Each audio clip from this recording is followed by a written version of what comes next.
Did you have a fake ID as a teenager? I bet you didn't use one to become a pilot. Maureen Dunlop was born to an Anglo-Australian sheep farming family in Buenos Aires in 1920. Her biggest dream was flying, so when she was 16 she changed the date on her birth certificate so that she could join her local flying club. By 22 she was a fully qualified pilot and had crossed the Atlantic to join the Allied war effort in World War II.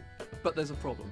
Arriving in the UK, she only has her logbook to prove her flying ability, so the government insists she do 12 chaperone flying hours and pass a difficult test to show her abilities. Maureen is one of only 164 women who passed the test, where thousands applied. She flew for the Air Transport Auxiliary, otherwise known as the ATA, between 1942 and 1945, posted to Leicester and Southampton.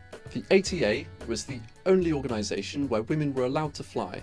Their role was to fly planes from the factories to the frontline bases, which was extremely dangerous. Here's another pool, staffed entirely by women pilots. Some of the most experienced are ferrying Spitfires, Hurricanes and Lysanders, but mostly they deliver training planes. These training planes, by the way, require just as much skill to fly as the fastest fighters. In fact, once in the air, these girls face the same hazards as the men. Balloons, bad weather conditions, the difficulties of navigation without radio.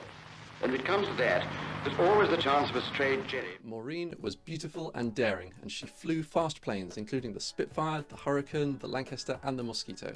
Picture Post magazine made her their cover girl and sold thousands of copies in autumn 1944 with a picture of her emerging from her ferry Barracuda. After the war, she became a flying instructor and ran an air taxi service in Argentina until 1973, when she and her husband moved to Norfolk, where she ran a farm breeding horses. Maureen lived to 92 and passed away in her Norfolk home in May 2012. Now tell me this, what did you use your fake ID for?